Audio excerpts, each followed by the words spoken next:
I probably should have included all this information in the first video, but hindsight is 2020. So to help myself out in understanding what it is exactly that I can and cannot eat on this sugar-free journey, I have made a list of hard nose and a list of soft nose. Hard nose are the foods that I absolutely will not eat throughout this entire year, and the soft nose are the ones that I can give myself an option. Yes, I should probably stay away from them, but if I have them occasionally, it's all right. I'm going to cut myself some slack.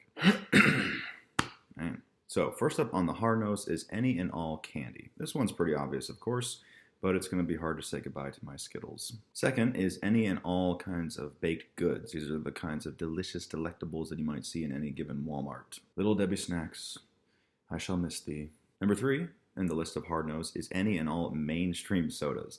Now the reason why I use the word mainstream is because there are some sodas, in fact, that are healthier, or at least they are acceptable to consume.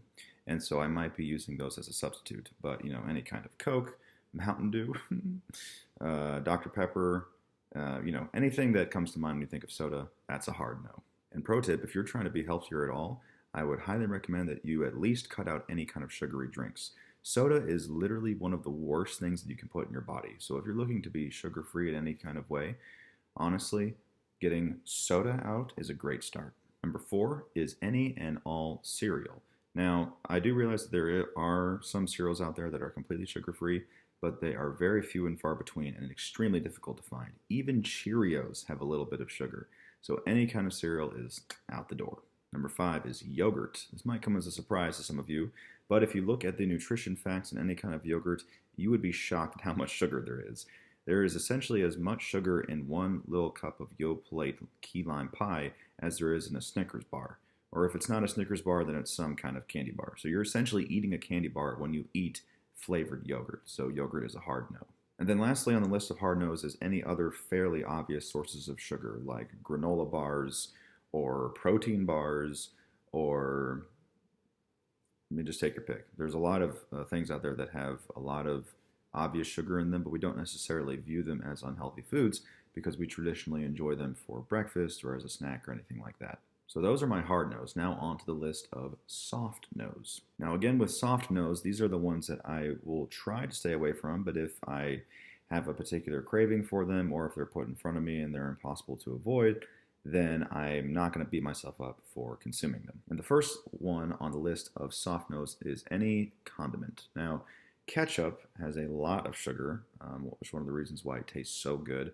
You can make ketchup by yourself. It takes a lot of work. Or you can buy organic ketchup, which I hear does not really taste that good. Or you could buy sugar-free ketchup, which I've never had before. So maybe I should check that out.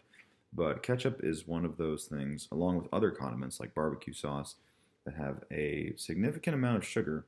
But even if I consume them, it's okay. I'm going to try to stay away from them, but if I eat them, it's all right.